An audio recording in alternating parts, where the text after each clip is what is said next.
हकीम जी आए। हाँ जी हकीम जी। जी भाईजान कैसे हैं? बिल्कुल ठीक सर, क्या कहना चाहेंगे आप?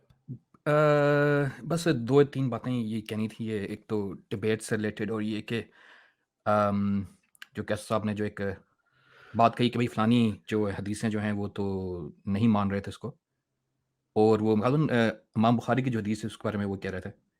तो अगर इमाम बुखारी की कोई कोई एक हदीस को ये नहीं मानते, जो कि सब की सनद बहुत ही मजबूत है, तो फिर ये पीछे बात क्या रह जाती है? मतलब किस तरीके से ये अगर एक या दो को नहीं मानते और फिर मुझ पे एतराज़ करते हैं कि भैया मैं सारी हदीसों को रिजेक्ट करता हूँ, तो क्यों करता हूँ? मेरा तो आसान सा भजन फ़ॉर्मूला है कि 250 साल के बाद कोई चीज़ सच्ची साबित नहीं हो सकती।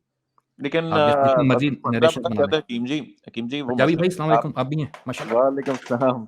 मसला फिर आपकी पोजीशन में भी आ जाता है ना, क्योंकि बहुत ज्यादा चीजें अनएक्सप्लेन्ड कुरान छोड़ देता है। बहुत ज्यादा आयतें ऐसी कुरान की जो आइसोलेशन में इंटरप्रेट ही नहीं की जा सकती। यही सेंट्रल तजाद है नमाजें कितनी है? 5 नमाजें नहीं लिखी हुई 3 पर। का तकरीबन हिसाब-किताब चलता है हाँ पूरा। तो 3, आप नहीं 3 वो पढ़ते हैं नमाजें आप? मैं तो भजन दिन में बड़ी मुश्किल से एक पढ़ता हूँ। मुझे तो आता है मैं बहुत गुनाहगार आदमी हूँ। नहीं वो लेकिन मैं देखें सिर्फ जनरल हकीम बात कर जी, रहा था। पता क्या है, बहुत ज्यादा आयतें जी। ऐसी हैं जिनको समझा ही नहीं जा सकता। मैं भी एग्जांपल, अभी मैं कभी इस पे बात हुई तो जरूर आपसे एग्जांपल के साथ शेयर करूंगा।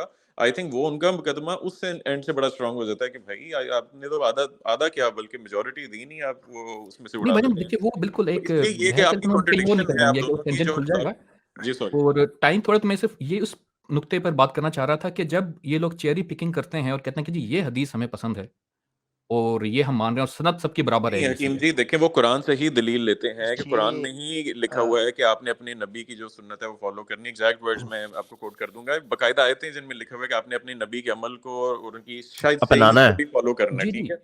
तो अगर अ, आपके पास सही सनद से चीजें आ रही हैं और आप उसको ऐसे ही रिजेक्ट करते हैं पूरा इल्म को ऐसी एक ही गो में, तो आप भी गलत पोजीशन फंस पे जाते खड़े हैं। हैं और वो पंजाबी भी भाई गलत बात पे ये है ना खड़े हुए कि हैं। यही आपका सही तजाद सनद जो है वो तो 250 साल के बाद अगर आप सनद मुरतब करते हैं तो उससे बनती नहीं। और मैं अगर देखिए मेरा तो उसमें नुक्ता नज़र यही है है। ना कि नहीं मैं एक बात तो बताइएगा रिसर्च नहीं हकीम, हूँ। एक बात बताइएगा, क्या जी। सारी हदीस जो है वो फेक है? सारी हदीस? जितनी हदीसें 250 साल के बाद लिखी गई 60-70 की, वो तो मेरे सामने तो कोई भी, मैं तो उनको नहीं सबको नहीं, रिजेक्ट यानी करता हूँ। आप कहते हैं कि बुखारी में जो भी वाक्य लिखा हुआ है, होली प्रॉफिट से जो भी मंसूब है, वो तमाम गलत है। मैं भी ये नहीं कह रहा कि ऑथेंटिक, मैं कह रहा हूँ यानी आप ये कह सकते हैं कि तमाम जो है वो गलत है। हाँ, मैं यही कहता हूँ भजन कि वो ऑथेंटिक नहीं हो सकती, साबित नहीं होती, और ये मेरे नज़दीक साबित नहीं ये है होती कि ना, हाँ अब सुनिएगा, साबित नहीं हो सकती ना, लेकिन इसमें अंदेशा मौजूद रहता है कि होली प्रॉफिट ने कई अहकाम दिए हों जो कि जिनमें से बुखारी की बहुत सी हदीस सही हो, वो आप इग्नोर कर रहे हो, जबकि कुरान ने देखिए लिखा भजन हुआ है वो कि आपने उनकी सेइंग्स और उनके अमल जो हैं वो फॉलो करने हैं। तो फिर ये कॉन्ट्रडिक्शन आ जाती है। हाँ जी, देखें वो जो जो उसके मामले में जो मेरा नज़रिया है वो ये है कि जितनी भी हम जा रहे हैं उस डिटेल में जा रहे हैं, खैर मेरे सवालात कुछ और थे, लेकिन हम कर लेते हैं थोड़ी-सी बात इस बारे में भी लगता है, क्योंकि वो काफ़ी लोग इस बारे में पूछते रहते हैं। अम, जो मेरे नज़दीक जो है वो ये है कि जो भी नबी की सुन्नत जो है, जो कि हम पे अप्लाई होती है, इंसानों पे, मुसलमानों पे अप्लाई होती है, मोमिनीन पे अप्लाई होती है, वो कुरान के अंदर मौजूद है और वो काफ़ी है। उसकी अगर डिटेल नहीं दी गई तो उसकी डिटेल की ज़रूरत ही नहीं थी। मेरा इस पे नहीं तो मानना फिर ये है। कुरान ने क्यों और कहा है अगर आप ये बता दो कि कि कुरान नमाज़ ने क्यों पढ़ने कहा की है अगर नमाज़ का तरीका नहीं है जी, कुरान ने फिर क्यों कहा तो है कि कुरान ने फिर क्यों कहा है कि आप रसूल अल्लाह के ज़िंदगी से सीखें, उनके उनके कदमों पे चलें? जी, मैंने वही अर्ज़ की ना आपसे भाईजान कि वो जो कदमों पे आपने जितना चलना है, जितना आप पे चलना लाज़िम है, वो वही हलाल हराम की चीज़ें जितनी कुरान में नहीं, ये आप डिफ़ाइन कर कहाँ दी से गई हैं, दलील ला रहे हैं कि वो उतना रिस्ट्रिक्टेड आपने होगी कुरान पे? कुरान इटसेल्फ तो ऐसी कोई बात नहीं कर रहा। जो रिस्ट्रिक्शन आप हलाल उस हराम पे बताया हुआ है ना भाईजान उन्होंने। कुरान में हलाल हराम बताया हुआ है, नमाज़ का बताया हुआ है कि नहीं 3 वक़्त की नहीं, नमाज़ पढ़नी है आपने, देखिए ये उनके दलील आप औकात कहाँ से बताए हैं ले रहे हैं? आपको। तो ऐसा नहीं, आपने नमाज पढ़ने का तरीका भी नहीं बताया ना फिर। तो वो ज़रूरी, यही तो बात है ना भाईजान कि नमाज़ पढ़ने का जो तरीका है, वो मस्ट नहीं है, रिचुअल्स जो है इम्पोर्टेंट नहीं नहीं है बिल्कुल उसपे। ठीक है हकीम और जी, मैं ये भी मान सकता हूँ। मुझे बस ये आप बता दें कि कुरान ने ये रिस्ट्रिक्शन कहाँ डिफाइन की हुई है कि मेरे से बाहर जो है होली प्रॉफिट की कोई सुन्नत जो है, वो कोई तवातर से जो चली आ रही है, वो नहीं ली जा सकती। कुरान ने ये रिस्ट्रिक्ट कहाँ किया है कि इस वर्ड के अलावा कोई भी सेइंग जो है तुम लोगों ने उसको इम्प्लाई फॉलो होता है ना नहीं करना। भाईजान, इम्प्लाई होता है। और देखिए नहीं फिर ये दूसरी बात ये है ना कि इम्प्लीकेशन पे नहीं ना आप पूरा ये खड़ा हो सकता। नहीं, ये पंजाबी आपको भाई आप सॉलिड बात बात तो करनी पड़ेगी। सुन लीजिए ना गरीब की, आप सवाल करते हैं फिर आगे एक और सवाल आ जाता है। मैं आपसे ये अर्ज़ कर रहा हूँ कि देखिए जो उससे 250 साल से पहले की जो अहादीस हैं, उनकी सनद नहीं है, शायद के अलावा। वो और लोगों ने लिखी हैं, इमाम अहमद अहमद बिन हंबल ने लिखी हैं, उनके कहने सबसे इमाम ज़्यादा मालिक सवाब ने मिलती लिखी है। है। उसके अलावा और बहुत लोगों ने लिखी हैं। अइम्मा कराम जो हैं, वो जो 4 इमाम हैं, उन्होंने उनके भी मामलात हैं। और उसके बाद जो है ये अगर इसकी आप बात करते हैं, ये जो साय सत्ता की बात करते हैं, ये लेट बहुत हो गई। मेरे इनसे इख्तिलाफ यही है कि वो ज़्यादातर नई हदीसें हैं, उनकी सनद भी है, लेकिन वो लेट बहुत हैं। अब अगर हाइपोथेटिकली कोई ऐसी हदीस मिलती है जो कि नबी पाक के वक़्त में लिखी गई हो, कोई आर्कियोलॉजी रिकॉर्ड से, तो मैं इसको मान ये लूँगा। लेकिन प्रॉब्लम अब आ गया इस पॉइंट सुन्नत आपका, को मानने से इनकार नहीं हूँ मैं, इसलिए पॉइंट मैं आ अपने गया आप को आपका। पुरानिस नहीं कहता। नहीं, लेकिन इसमें प्रॉब्लम होगी ना हकीम जी। ठीक है, जी, ये जी, बात जी। आपकी ठीक है, आपकी मेथोडोलॉजी इस हिसाब से ठीक है कि अगर अल्लाह ने हमें हुक्म दिया है, मैं समझता हूँ, अगर मैं स्टील मैन कर रहा हूँ आपकी पोजीशन, कि अल्लाह ने अगर हमें हुक्म दिया है कि रसूलुल्लाह की सीरत से सीखो, दूसरी जगह पे जो सीरत है हमारे पास वो 250 साल बाद की सनद के साथ है, तो उससे ये साबित नहीं हो पा रहा कि क्या वाकई ये सही है या नहीं है। तो फिर मैं तो अल्लाह को तो ये बात पता होगी कि जाहिर बात है इन तक जो जाएगा वो सही है या गलत है, और इनके पास कोई म्यार नहीं है। तो इसलिए जो गैर जरूरी चीजें हैं कुरान के अलावा, वो सारी की सारी सब्ट्रैक्ट हो जाए।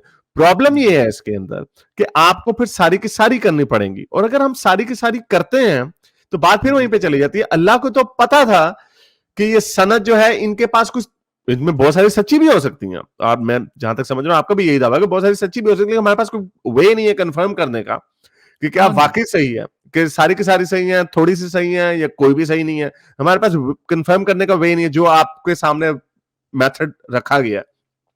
तो फिर कहने का मतलब ये है कि अल्लाह को ये बात पता था कि लोगों के पास, बाद में आने वाले लोगों के पास कोई म्यार नहीं होगा, तो फिर अल्लाह ने कुरान के अंदर क्यों लिखा कि इनकी सीरत से सीखो। गारे हिरा में जाके बैठते थे जी, वहां से एक दफा उनको वही नहीं आई। कुरान के अंदर वो वाकया पूरा लिखा हुआ, उसकी अहमियत लिखी हुई है। यहूदियों ने वो 3 सवाल पूछे, सूरह काफ की जो कहानी, वो सारी बातें हदीस पढ़े बगैर तो समझ ही नहीं आती है। बहुत सारी आयतें ऐसी हैं, सूरह बकरा या तो रिपेटिटिव पढ़ी है, या उसके अंदर बहुत सारी बातें ऐसी उनकी समझ ही नहीं आती।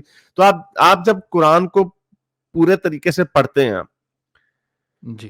तर्जुमे के साथ, तो क्या आप ये मुझे कह सकते हैं कि आपको हर चीज समझ आती है? भजन, जब जितना मैंने तर्जुमे से कुरान पाक पढ़ा, जब भी मैं खोलता हूँ, पढ़ता हूँ, मुझे एज़ सच कोई ऐसा मसला नहीं होता कि जो कि लगे कि ये आयत मुझ पे अप्लाई हो रही है और मुझे समझ में नहीं आ रही। अच्छा हकीम कुछ साहब एक ऐसी बात होती है जैसे बताइएगा, कि आपको जैसे कि आपके पास जी एक भजन, सेकंड, मैंने एक एक से बंदे को आगे नहीं जवाब जाना दिया बात, है अभी भी ना। अभी यहीं पे रहे। देखिए, मैं वो ये अर्ज़ कर रहा था कि उस वक़्त जब मैं पढ़ रहा होता हूँ, उस वक़्त मुझे ऐसा, तो मैं इस मेरा जो इसमें नुक्ता नज़र है वो ये है कि कुरान के अंदर बहुत सारे ऐसे मामलात हैं जो कि अंबिया के लिए हैं, औलिया के लिए हैं, फ़रिश्तों के लिए हैं, मुझ पर अप्लाई नहीं होते, तो मैं इस पर को इतना सीरियसली नहीं लेता जितना एनालिटिक्स जो तो ज़्यादातर जो कुरान ने हाँ, नहीं नहीं, लेते हैं वो एक और वो पॉइंट, लेते हैं। अच्छा यही पे पॉइंट आता है कि जी, जी। बॉस, और ये बात ठीक है, अगर आप उनको सिर्फ रसूल जैसे नबी के घर आओ तो चले जाया करो, बैठे ना रहा करो, वगैरह वगैरह। रसूल अल्लाह के लिए आ रहा है कि हमने आपका निकाह ऊपर ही तय कर दिया आपकी भांजियों के साथ, वगैरह वगैरह, और उसके अंदर कुरान के अंदर भी लिखा हुआ है। तो ये आप जो कह रहे हैं कि अब जिस तरह ये सूरह तहरीम की जो पहली आयत है, ए नबी तुम क्यों इस चीज को हराम करते हो जो अल्लाह ने तुम्हारे लिए हलाल की है, क्या इसलिए कि तुम अपनी बीवियों की खुशी चाहते हो? अल्लाह माफ करने वाला, रहम करने वाला। अब जी। यहाँ पे अल्लाह ताला किस चीज की जिक्र कर रहे हैं, किस चीज का? भजन देखिए, एक तो ये इसमें में 2 चीज़ें हैं। एक तो ये कि नबी पाक से कोई बात हो रही है, नबी पाक से रिलेटेड है, लेकिन इसमें एक ख़ास बात ये है कि अगर इसको मैं अपने ऊपर भी अप्लाई करूँ, तो मैं अपनी ज़िंदगी में भी बहुत सारी चीज़ें जो कि अल्लाह पाक ने हलाल की हुई हैं, जैसे कि बीफ है, वो हलाल किया हुआ है। तो जब मैं इसको पढ़ूँगा तो मुझे इसमें से यही मानी मिलेगा कि हालाँकि वो हलाल है, लेकिन मैं फिर भी नहीं खाता, मैं बीफ नहीं खाता हारिस फॉर भाई आप मल्टीपल सूरह रीज़न्स। 50 और आयत नंबर 33 खोलें जरा, मैं इस पे आता हूँ अभी इस पे। तो और वो यानी जो आप है ये कह रहे हैं, सवाल आ, पूछूं? और आप यानी ये कह रहे हैं मुझे कि सारी जो यहाँ पे आगे चल के जो धमकी दी जा रही है कि बीवी पर राज जाहिर कर दिया, ये क्या राज था जो जाहिर कर दिया? अल्लाह ने नबी को फिर उसकी इतला भी कर दी, और फिर उसके ऊपर ये बीवी भजन को उनके खबरदार मियाँ भी बीवी कर के दिया। मसले मसाइल होंगे, वो मुझे अब क्या पता, मैं नहीं उन नहीं बातों नहीं की नहीं, इसमें ये से हट प्रॉब्लम के है तो ना। मैं नहीं नहीं, एक सेकंड, अच्छा, अच्छा, जी, आप जी। समझ नहीं रहे, आप समझ नहीं रहे यहाँ पे मुद्दा। ये किताब लिखी गई है, कायनात के बनाने वाले ने तमाम बनीनू इंसानियत के लिए भेजी है। आप इस मुद्दे को नहीं समझ रहे। आप ये ऐसे नहीं होगा कि हाँ यार बस ठीक है यार, बस जितनी आ गई समझ ठीक है, बाकी खैर है। ऐसे नहीं, एक एक लफ्ज के ऊपर लोगों ने पूरी पूरी जिंदगी अपनी गला दी कि इस लफ्ज लेकिन का वो क्या मतलब है। और जुदाई तो एक सेकंड, और एंड इट मेक सेंस कि जब कायनात का बनाने वाला आपके साथ कम्युनिकेट करेगा तो you will have to pay attention. तो अब यहां पर तलाकों की धमकियां चल रही हैं, तो यहां पे क्या बीफ के हलाल हराम का जिक्र हो रहा है, या शहद के हलाल हराम का जिक्र हो रहा है, या मारिया किप्तिया का जिक्र हो रहा है, ये सारी बातें हमें पता नहीं चलती जब तक हम हदीस से रुजू ना करें। अच्छा मैं ये जी, बात सही मानने के कह लिए रहे हैं भाईजान। तैयार हूँ कि हदीसें झूठी हो सकती हैं। भाईजान आप सही कह रहे हैं, जो मेरी मेथोडोलॉजी है मेरे ख्याल में वो परफेक्ट नहीं है, उसके भी प्रोज एंड कॉन्स हैं।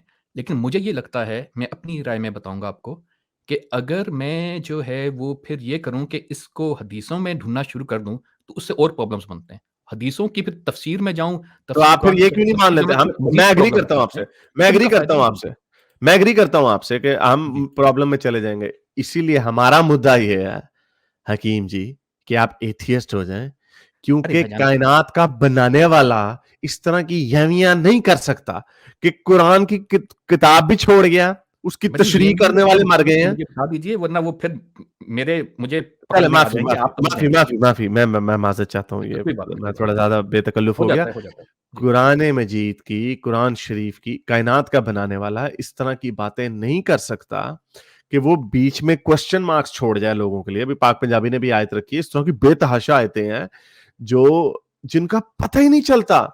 आप ये कह के निकल जाते हैं कि यार मुझे समझ नहीं आ रही, तो और आप ये तवक्का कर रहे हैं कि बाकियों को भी नहीं शायद समझ आ रही होगी। आप एक नजरिए को फॉलो करना चाह रहे हैं जिसकी आपको खुद समझ नहीं आ रही। तो ये आपकी मेथोडोलॉजी, कुरानिस्ट जो मेथोडोलॉजी है ना, I know you don't use that term, ये उससे भी भोंडी है। और दूसरी तरफ भी भोंडी बात यह है कि हदीसें हैं, उनकी सनद नहीं पता चल रही, जो आए दिल में आए तो रख लो, ना आए तो ट्रक के नीचे फेंको। इससे पूरा फ्रेमवर्क जो है ना मजहब का, स्पेशली इस्लाम का, वो चकनाचूर होके गिर जाता है। इसीलिए हम कहते हैं कि ये खुदा की बनाई हुई हो ही नहीं सकती। जी पाक पंजाबी, आपको कोई बात आई थी? हाँ, बड़ा ये आपने समराइज़ ज़बरदस्त किया कि विद इन इस्लाम रह के ना, आप जो कह रहे थे ना, उस अप्रोच के ये प्रोज़ हैं, इसके कॉन्स हैं। विद इन इस्लाम ये आप वे कर सकते हैं, जब आप इस्लाम से बाहर निकलते हैं, परफेक्टली रिकंसाइल हो जाता है कि ये इंसानी कलाम नहीं है, क्योंकि बहुत ऐसी चीज़ें हैं। और अगर आप वो एक सूरह 50 आयत 33 खोलें, मैं एक तीर से 2 शिकार करना चाह रहा हूँ असल में। अच्छा चलें, अब तो मैं कुछ अच्छा, अब ये देखें हकीम साहब, इसमें एक आपके लिए पॉइंट है और एक राजा साहब के लिए या मुस्लिम्स के लिए, वो मॉरल यानी भाईजान वो तो है नहीं, मुझसे मॉरल्स गुज़ारा पे। करें आप। नहीं, नहीं, नहीं, नहीं, वो मैं दोनों मैं साथ वो भी पॉइंट, क्योंकि हमारी स्ट्रीम उसी पे ही चल रही है कि देखिए जी। यहाँ जो है ना, एक वैसे तो जनरल लिखा हुआ है कि पहले ए नबी, हमने तुम्हारे लिए हलाल कर दी तुम्हारी वो बीवियां जिनके महर तुमने अदा किए, और वो औरतें जो अल्लाह की अता करदा लौंडियों में से तुम्हारी मलकियत में आई, और तुम्हारी वो चचाज़ाद और फूफी ब्ला ब्ला ब्ला, और वो मोमिन औरत जिसने अपने आप को नबी के लिए हिबा किया हो, अगर नबी इसे निकाह में लेना चाहे, ये रायत खालिसन तुम्हारे लिए है, दूसरे मोमिनों के लिए नहीं। तो भाईजान, पहली बात तो ये है कि मुझे हकीम से आप बताएं, जो सारी ह्यूमैनिटी के लिए जो कलाम एक भेजा जा रहा है, उसमें मैसेंजर की फिर इतनी इंपॉर्टेंस अगर दे दी गई है कि उनकी भी एक एक बताएगी कि ये राय जो है तुम्हारे लिए ये नहीं है, तो आप कह रहे हैं उसकी आगे कोई एक्सप्लेनेशन जो है वो कोई नहीं होगी मजीद, और इस तरह की बहुत चीजें कि इनके घर आके ना बैठ जाया करो, ऐसे ना किया करो, मतलब ये बड़ी ये अजीब इसका बात क्या जवाब है आप कभी। हकीम जी? हाँ, है कि नहीं नहीं, ये इसका जवाब दें कि ये रियायत जो है ना, ठहरे जरा, मुझे थोड़ा सी मस्ती करनी है, सिर्फ जी ज़रूर। आपके लिए है। ठीक है भाईजान, मेरे लिए तो नहीं है, तो नबी के लिए ही आयत। चलिए आप, मैं इसको अपनी तरफ से कोशिश करता हूँ जितनी मुझे समझ में आती है, और मैं देखिए मैं आप लोगों को तो कन्विंस नहीं कर रहा, सिर्फ अपनी राय दूँगा इस पे। अम, इसकी भाईजान देखिए, मैं आपको एक तो इसकी थोड़ी-सी आपको सबक बताऊँ कि ये आज से कोई 2-1 महीने पहले ये आए एक साहब थे, वो गालिब कमाल के चैनल पर आए थे। उन्होंने बिटर ट्रूथ के साथ बहस की थी। तो उन्होंने कहा तुमसे कोई सवाल पूछो। तो सब लोग सवाल पूछे थे, तो मैंने उनको यही आयत भेजी थी, और मैं ये बात कई दफ़ा बता चुका हूँ लोगों को। और अभी आपका केस इतना ज़्यादा सॉलिड नहीं है, मैं इसको ज़्यादा मज़ीद सॉलिडिफ़ाई कर देता हूँ, क्योंकि आपने अच्छा, पूछ ही लिया है कि जब ये आयत मैंने भेजी थी, तो मुझे इस आयत तक मसला नहीं था। यहाँ तो चलो ओह, ठीक है, अल्लाह पाक का नबी के साथ एक ख़ास ताल्लुक है, उन्होंने कोई रायत दे दी। और रायत जो दी है, वो ये नहीं दी कि आप इनमें से जिसके साथ भी, वो ये कि आप में शायद वो हक़ महर की है कि मामला है कि हक़ महर में आपको तंगी ना हो वगैरह-वगैरह, शादी आप करनी बहरहाल। नहीं नहीं, ये नहीं है, बट लेकिन आप कंटिन्यू व्हाटएवर करें इज़ भी बात। जी, लेकिन जो मैंने उनसे सवाल पूछा था, वो ये था कि ये तो बात यहीं तक है, इसके साथ मैंने एक और आयत मिलाई थी कि तुम लोगों के लिए नबी की ज़िंदगी में बेहतरीन नमूना है। तो जब नमूना है और साथ में हम कुरान की आयत ऐसी हैं जो कि नबी के लिए मखसूस हैं और उनके लिए ख़ास राय दी जा रही है, फिर हम उसको कैसे नमूना मानेंगे? तो वो उस भाई को भी जवाब नहीं आया था, और वो बहुत बड़ा आलिम था और बड़ा प्यारा भला बंदा था। और उसके अलावा मैं आपसे एक और बात अर्ज़ करूँगा कि वेरी मैंने गुड, ये गुड बात पॉइंट, आई लाइक जी, इट। जी, और दूसरी बात जो थी इसमें वो ये थी कि मैंने ये बात बरमला कहा हुआ है हर जगह, जान जाता हूँ कि कुछ कुरान की आयत ऐसी हैं जिस पर मैं खुद भी बहुत ज़्यादा डाउटफुल हूँ, और फँस कुछ ही नहीं जाता हूँ, बल्कि हर मामले में हूँ, तो ये उनमें से फँस ही जाते हैं हम। एक आयत है। तो इसमें मैं जो है बस भाईजान ये अर्ज़ करूँगा कि ये जो है ये जी, जी, आप सही कह रहे हैं, मैं फँस जाता हूँ, कोई नहीं, एतराफ़ करने में कोई बुराई नहीं है। तो इसका मानी जो है मतलब जो है वो कोई ऐसा मतलब जो कि मेरे दिल को लगे, वो ऐसा मुझे भी नहीं पता, और ना तो ही वो मेरे फिर क्यों कुज़े कुदरत में है। फिर तो क्यों मैं फिर इसमें क्यों सिर्फ़ यही आपने कह सकता हूँ धक्का कि लगाया? जो मैंने सबसे पहले आखिर बात एक कही थी, वो यही कही थी कि कुरान पाक में, और मैं ये बात भी मैं कई दफ़ा बरमला कह चुका हूँ, कुरान पाक में ऐसी आयत हैं जो कि मुतशाबिहात नहीं हैं, और वो महकमात में ऐसे ऐसे अहकामात जो कि हम इंसानों पर, आम इंसानों पर अप्लाई होते हैं, जो कि मेरी ज़िंदगी में अप्लाई होते हैं, मैं उनको फ़ॉलो करता हूँ। उसके अलावा जो है वो मैं उसको इस तरह से नहीं इस पे ज़्यादा डिस्कस कर पाता, जैसे कि मैं कहूँ कि भई ये किताब मैंने तो लिखी नहीं है। अगर मैंने लिखी होती तो आपके हर एक-एक बात का जवाब दे पाता। मेरा समझना ये हारिस नुक्ता भाई, नज़र इस है, पे माज़रत हकीम कर ने सकता हूँ बड़े और अच्छे कुछ नहीं। पॉइंट्स दिए। मैं एक पॉइंट मेक करना चाह रहा हूँ हारिस भाई, इसमें आप मौलाना मौदूदी की उर्दू ट्रांसलेशन खोलते हैं कि बड़ी ही मजेदार बात शेयर करनी। अच्छा। ओहो! ये रही। मौदूदी साहब ने भी, मैं तो समझता था मौदूदी साहब की बड़ी कोई अच्छी किस्म की हैं, मौदूदी साहब ने भी बहुत अच्छा, इसमें ना ज़ुल्म इन्होंने किया। जो 3 है ना, सुपरस्क्रिप्ट 3, वो ज़रा खोलिएगा। जो इसके बाद है, दूसरे मोमिनों के लिए नहीं है, रायत खालिसन तुम्हारे लिए है। इसके बाद 3 जो है वो खोलिएगा। 3 क्या खोलूँ? अच्छा वो ये। हाँ जी, वो उसमें वो तस्वीर ये फुटनोट। इस फ़िक्रे का तल्लुक अगर सिर्फ़ करीब के फ़िक्रे से माना जाए, तो मतलब ये होगा कि दूसरे किसी मुसलमान के लिए जायज़ नहीं है कि कोई औरत अपने आप को उसके लिए हिबा कर दे। हिबा करने का मतलब सिर्फ़ ये है कि मैं आपसे शादी करना अब चाहती हूँ, इसमें प्रपोज़ल आगे भेज दो। मैं पूरा ये लंबा मैं पूरा नहीं पढ़ना चाह रहा, लेकिन इसमें जो एक्सेप्शंस दी गई ना प्रॉफिट को, वो जिक्र है कि आपकी मिरास तकसीम ना हो सकती थी और बाकी सबकी मिरास के लिए एटसेट्रा एटसेट्रा, लेकिन बीवियों के दरमियान अदल आप पर वाजिब नहीं किया गया।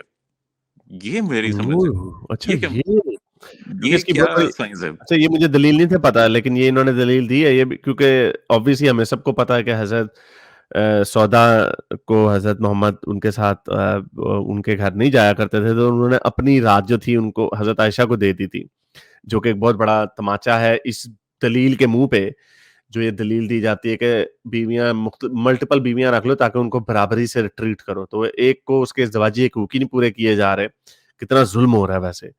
हारिस तो भाई यानी मोरालिटी का हारिस डॉक्टर भाई नाबिक साहब, मैं इसमें आखिरी पॉइंट कर लूं, डॉक्टर नाबिक साहब मुझे बस 10 सेकंड दीजिएगा कि ये बड़ी ही अजीब बात है कि मोरालिटी का कोई भी कॉन्सेप्ट, मेरे ख्याल से राजा साहब ने कहीं जिक्र किया था, मोरालिटी तो यूनिवर्सल होती है। आई एग्री, ये कैसी यूनिवर्सल मोरालिटी है जिसमें जिसको नमूना दिया जा रहा है वो नमूना ही जो है वो नमूना पेश नहीं कर रहा है, जिसको नमूना पूरी क्या है वो? उम्मत ने फॉलो करना है। नहीं नहीं, ऐसा चल, चीज़ है। क्या है? अच्छा हाँ भाईजान जी। मैं इस पे अच्छा, एक और भी बताऊँ कि मेरा अपना इरादा था, कभी मैं यासिर वाजदी साहब की स्क्रीन पर नहीं किया, पर मेरा इरादा जो उनसे था वो यही था कि इन 2 आयतों के अलावा, यानी कि एक तो एक नबी की ज़िंदगी में आपका आपके लिए बेहतरीन नमूना है, और दूसरी जो भी आपने वो दिखाई कि आपके लिए ख़ास एहतमाम है, आप आपके लिए रायतें हैं, और तीसरी जो थी वो ये थी कि जिसमें वो बताते हैं कि जी आप 1 से शादी करें, 2 से, 3 से, 4 से, लेकिन आप बेहतर है आप ना करें 1 से ज़्यादा, क्योंकि आप उनके साथ इंसाफ़ नहीं कर सकेंगे। तो वहाँ पर वो इंसाफ की बात भी आती है। तो अगर हम तीनों को मिलाएँ तो फिर कोई मेरे ख़्याल में तो बिल्कुल जो समझ थोड़ी बहुत आ भी रही हो तो वो भी चल जाती है। तो ये सवाल तो भैया मुझे खुद करना था। आप भाइयों में से अगर कोई जाए तो वो मुफ्ती साहब से पूछ ले, तो मैं कहता हूँ कि हो आप सके पूछ तो लिया मैं करें। बिल्कुल चलें, जो ओके, बता बहुत दूँ। शुक्रिया sir, thank you. Thank you Hakeem भाई। मैं बिल्कुल आखिरी बात करके मैं हारिस भाई फिर रुखसत ओके, चाहूँगा। जी, जी। ये अभी जो हज़रत सौदा वाली बात हो रही थी और इंसाफ कायम करने की बात हो रही थी, तो मेरा हमेशा यही सवाल होता है कि मुसलमानों के फ्रेमवर्क में हुज़ूर पाक सल्लल्लाहु अलैहि वसल्लम इस दुनिया के सबसे ज़्यादा अखलाकियात के आला तरीन दर्जे के ऊपर फ़ाइज़ हैं, और अगर वो इंसाफ नहीं कर सकते या उनके पास जो है वो इस तरह की सिचुएशन क्रिएट हो गई, तो फिर किसी आम बंदे से अ, इंसाफ की तवक्को कैसे की जा सकती है? और फिर द नेक्स्ट थिंग कि क्या ये खुदा की जो है वो ये क्या ये कोई अच्छी बात है कि खुदा लोगों को इस तरह की सिचुएशंस के अंदर जाने की इजाज़त दे? अगर उसको पता है कि वो नहीं इंसाफ रख सकते, तो सीधा-सीधा कह दे और बात ख़त्म करे, मना कर दे और बात ख़त्म करे। जबरदस्त पॉइंट, जबरदस्त पॉइंट। इसके साथ जो है वो मैं अब रुखसत चाहूँगा। Thank you so much for बहुत हैविंग शुक्रिया। Me. Thank you so much Haris भाई। बाय पाक पंजाबी, बाय सुहेग भाई। Take care. ये है वो हदीस, उसका चैप्टर का नाम ही सुनन नसाई का यही है कि when a man loves one of his wives more than another. और इसमें तो खैर वो और दलील है, लेकिन चैप्टर है पूरा। और अगली जो हदीस है वो है जी सही बुखारी की 2593, जिसमें रसूल अल्लाह लॉटरी निकाला करते थे कि आज मेरे सफर में मेरे साथ कौन सी बीवी जाएगी। तो he used to fix for each of them a day and night, but हजरत सौदा ने अपनी टर्न जो थी हजरत आयशा को दे दी और हजरत मोहम्मद ने हंसी खुशी उसको ले लिया। इस इब्न शाक में ये वाकया तफसीर से भी दिया जाता है। वो उसमें ये था कि हजरत सौदा को इस चीज़ का डर था कि कहीं हजरत मोहम्मद उनको तलाक ना दे दें, क्योंकि उन्हें पता चला कि हजरत मोहम्मद उनकी कंपनी को एंजॉय नहीं कर रहे। तो हजरत सौदा ने कहा कि बजाय इसके कि आप मुझे तलाक दे दें, मेरे हिस्से की जो रात है ना वो आप हजरत आयशा को दे दें, क्योंकि वो बची की बची बीवी की बीवी। यानी अफसोस की बात है कि एक एग्जांपल अल्लाह ताला ने सेट करनी थी एक नबी की, ये परफेक्ट नहीं है। ही हैड वन जॉब कि यार मैंने परफेक्ट एक इंसान बनाना है जिसने वो चीजें करनी है जो फॉलो होनी है, उसके लिए चले। एक्शन क्रिएट कर दी। अगर आपको मेरी ये वीडियो अच्छी लगी तो मेरे चैनल के मेंबर बनिए, पेट्रन बनिए, या फिर आप मुझे बाय मी या कॉफी में भी सपोर्ट कर सकते हैं।